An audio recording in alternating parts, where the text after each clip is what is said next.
In the upcoming weeks, there's about to be a special bite that involves the bladed jig.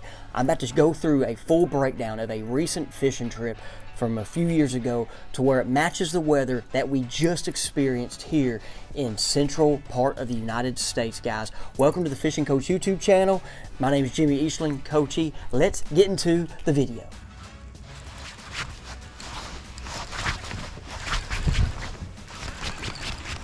Got some big fish. That's big.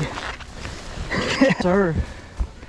So the weather that we just experienced here, guys, is it was cold, as most of you guys know. We had ice, snow. We've had a very, very big cold spell. We had here in Arkansas 3 days where it got under 32 degrees. Water temps right now are in the mid 40s. What you're seeing behind me, and as you're looking, right now it's 60 degrees, and we're about to have a full week of warm temps.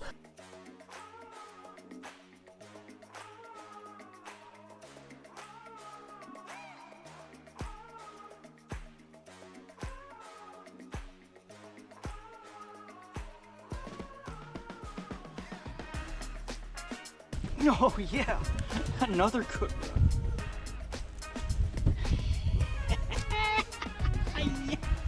What that's going to do is have a bite that's going to get made very special with a bladed jig. So let's go into the upcoming, what's happening right now. So this is the second warm day we've had. We're going to have a couple warm days leading up to it. There's no wind out right now, and there's not going to be much wind throughout the week. Now, with this bite, okay, your shallower areas, like my lake I'm about to talk about, Lake Millwood down in southwest Arkansas. It's a lowland reservoir, but it also acts like a river because it has many different current streams that go into it. So think of your lake. If it's a highland reservoir, lowland reservoir, you're going to be in the river part of your lake to where it's more stained to muddy water. That water is going to get warmer faster due to the sun. That darker water, that muddy water gets warmer faster. What also happens is the cover is going to get hotter as well. Your shallower areas like that, like for me at Millwood, I'm fishing some water, y'all, that's 5-6 foot or less. They're going to get warm, but there's going to be little creek ditches. And these little ditches, the bass are in right now, and they're starting to think about spawning. They know March is coming. They know these full moons are coming. And when you have this warm weather, they're going to start going up on them flats. They're going to start sunning. They're going to get next to the cover. On my day here, my cover was lily pad stems and wood, stumps. So think of your lake, okay? If it's a highland reservoir, like Table Rock, for instance, you're going to be up in the James River, okay? Up there in those back of those creeks, or maybe the mouths of it, but where those flatter areas are to deep water, that's what you're going to be looking at. I know for me also, on a lake, a highland reservoir in central Arkansas is Lake de Grey. This happens there on certain areas as well. Texas, guys, Lake Fork. This happens on Lake Fork in the back half of creeks, okay? We've seen it on TV. We've seen it on the tournaments. We've seen this bite.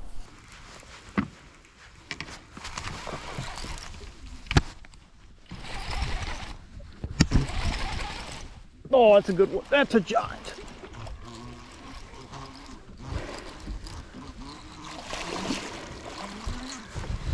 Big old freaking beast right here.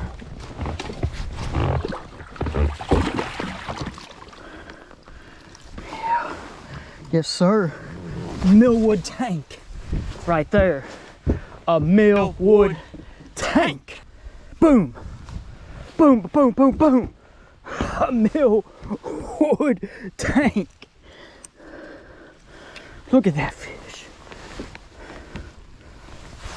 Millwood tank. So this fishing trip was 2 years ago, and everything happened like it just did now. We had cold weather, very, very cold weather, 32-degree temperatures for a consistent amount of days. Then we had the warm weather coming up, and I got to go out there and fish after the 4th or 5th day of warm weather. And because I was timing this right, I knew what was about to happen. Another thing we had in this day, though, we had the full moon approaching. And the full moon was just the third icing on the cake out of all of them, guys. But I was fishing flats where there were little creek ditches nearby. And these creek ditches are highways, and these fish are going to use these ditches to go into spawning flats. They're going to be going through movement, through areas. You know, I always talk about like roadways, like interstates, little highways, okay? Another thing, though, about this day was there was bait fish in certain areas on these flats, okay? I was seeing the bait fish with my perspective mode. on the old forward facing up here. I wasn't catching fish off beds with the perspective mode or watching them eat the bladed jig or anything, but I was seeing the bait fish in the area.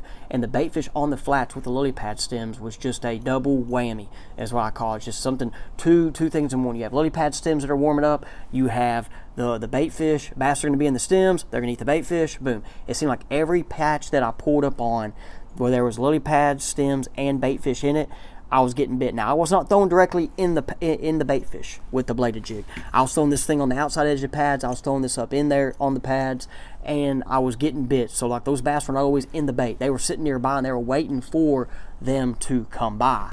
Guys, I'm going to share something else that was important today, and it was current, okay? Before, when I was down there fishing Millwood a lot, like I said, I'm now in Hot Springs if you guys are familiar and keep up, but like I said, I lived down there for 6 years and fished that lake a lot, okay? I mean, I love the lake. Current's a factor on that lake, and I had logs, I had a lot of stuff about current, and it helped me on this day, on my logging my current through all my years and trying to figure out where these fish set up. I'd always use the Corps of Engineers app that would help me, that would tell me the current in the creeks and all the different little rivers there. But now there's the Deep Dive app that has the stream flow chart. The stream flow chart is everything that Corps of Engineers app had. And no matter your lake, okay, if you pick up your lake, Lake Fork, Ouachita, Table Rock, there's going to be a stream flow chart, and it's going to show you the current that's running through your creeks. That could be from a recent rain or it could be from the dam generation. So for Millwood, for example, you have the Little River. That one's all controlled by the dam generation, the main big dam. But you have all these other creeks that come in, and instead of knowing your inflow points, now you know the current that's running in there. And for me, it helped me out this day of fishing, knowing the current that was running in some of these creeks and how it ran leading up to it, okay? For example, I don't want to be back there fishing some of these areas when it's flowing 3,000 or 4,000, which is a lot, but I have done it at times, and it's like I said, the fish set up differently. Then when it starts gradually slowing down, I kind of know where those fish position. So guys, I talk about the Deep Dive app a lot. This is a really neat, cool feature. I've been checking it out lately on my lakes. How I'm using it, like Hamilton, for example, like Hamilton here in Hot Springs. We've had a lot of rain, before this. Everything's leveled out, but it's a lake where it's on a drawdown, and they're going to have a current pattern and a current deal, so I can check the current before I'm going out there, checking it a couple days, because when I'm filming this video, I'm about to be on Hamilton for a couple days coming up, and I've not been out there in 3 weeks. So I've been using the Streamflow chart, the Streamflow's site on the app to help me prepare for my next fishing trip.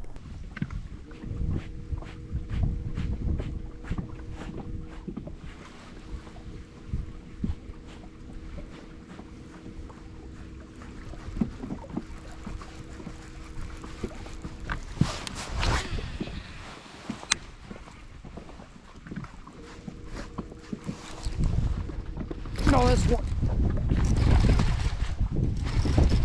Yeah.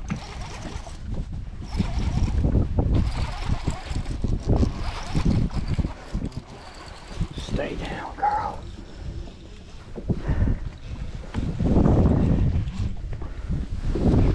Look at that big old fish. Big old freaking thick Millwood fish right there. Bladed jig came right. Look at that fish. Okay guys, this day the Jackhammer was the key factor. I threw the original Chatterbait some too and they didn't eat it. But now guys, letting you know, a fishing trip 3 days after this, they did not touch the Jackhammer and they wanted the original Chatterbait. I was very big on keeping chatterbaits tied on with jackhammers. There's a time they eat this, but then when they wouldn't, it always seemed like they wanted the original chatterbait, okay? That day I was using, right here, the Big Bites Kamikaze Swim On trailer, okay? I was throwing it on a 7.2. You see me throwing Denali there in the videos, but I'm now with level rods. So if I was throwing on a level, it would be right here. This is the 7.2 medium heavy fast. I love this rod. Guys, if you know and keep up with Brian Latimer, he's a really good, successful power fisherman. His YouTube channel, he does a lot of good teaching. He's really good at the bladed jig. He's good at flipping. Got a lot of good shallow techniques, and he loves this rod, and he's actually designed some other rods as well. You guys can go when they all come out. I mean, he's been talking about on his channel. Now I have a core tackle swim jig on right here that I've been throwing here. Now one thing though about this day, I'll say, okay, I was using monofilament line. If I'm fishing shallower water like I was down there, monofilament's key to keeping this jackhammer up in the water column. Now where I'm fishing at, Washita to Gray, I would throw this on fluorocarbon. But if it's a scenario where I'm fishing super shallow, like I can at Hamilton, I'd probably pull out I have a reel in here with monofilament on just for this scenario, okay? And the monofilament, Berkeley Big Game, Walmart special, okay, guys? So guys, let me know what you think about today's video. And like I said, let me know if you're going to be fishing in the upcoming weeks. Let me know if you like this style of video. I like to kind of have old content, old footage I like to share and do some teaching off of, guys. I hope to get down to Millwood soon. If you're still watching, leave me a comment if you want me to go get another Millwood video. I'm going to try to get down there in March, man. It's a special place. It's a special place. I got old Millwood videos on here. If y'all been when the channel began, I got some Millwood videos. But it's a very special place to me, guys. Hey, let's go get into the Faith Juice segment. Welcome to the Faith Juice segment, guys. I got a verse I'm going to share real quick today with you. And it's interesting. This past Sunday at church, Pastor Luke, our pastor at church, this wasn't exactly the verse he used, but the whole message was believing the doctrine of the Bible and going more in depth on it.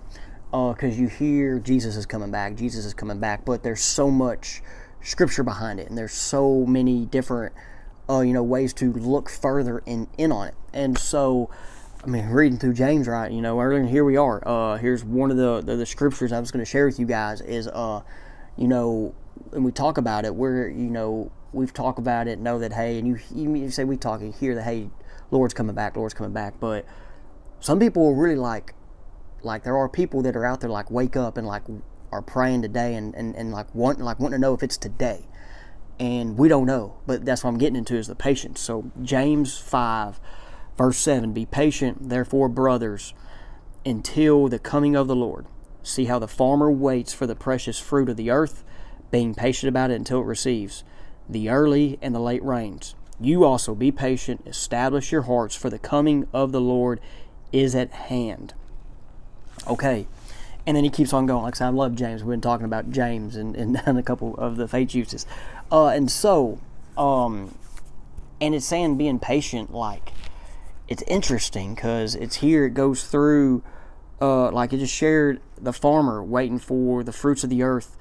And like farmers go through good springs or good weather, bad weather moments, depending on the farm. I said spring, but depending on what your type farm you are, going through the good, the bad, and it always seems like it works out. You know what I'm saying? It works out for them. Just when I was in Nashville, a couple farmers I would talk to, and then at Stuttgart, you hear this, that, the dry, this, but it always works out. And that's where it's us with the Lord. We know it's going to work out. And our suffering is here on the earth. Our suffering is here. I know there's a lot of good, there's good days of us being here, but we really know at the end of the day, we're going to be worshiping Him, and everything's going to be taken care of, okay? But while we're here on this earth and we mess up, we can go to Him. We can have our church. We can have our family, our church family, our friends, family, to help us come together and grow as people, because we're not perfect people by any means. I know even me at times, my mind, if I really acted how my mind was at times, it would be different. But I know with me, with my relationship, I try to be, people around me be positive. I try to, be that guy, but there could be times I could be negative, or times I could say something else, okay? So I know for you could have another sin or different scenarios. But anyway, guys, and it seems like now I'm rambling, okay? But just know that, hey, there is going to be a day that the Lord comes back. And are you prepared for it, okay? And if you're sitting there thinking, because this is something I was reading Ephesians also last night, but this is something I was thinking. So Paul wrote Ephesians.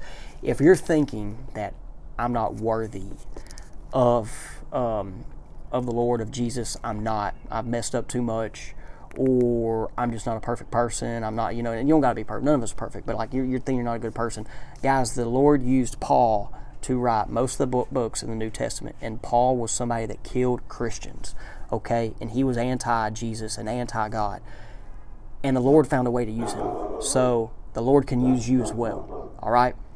Thank you guys for watching. Sorry for rambling on the faith juice. Now my dog's barking at somebody, okay? Anyway, guys, once again, thank you very much, and come back and we'll see you on the next episode.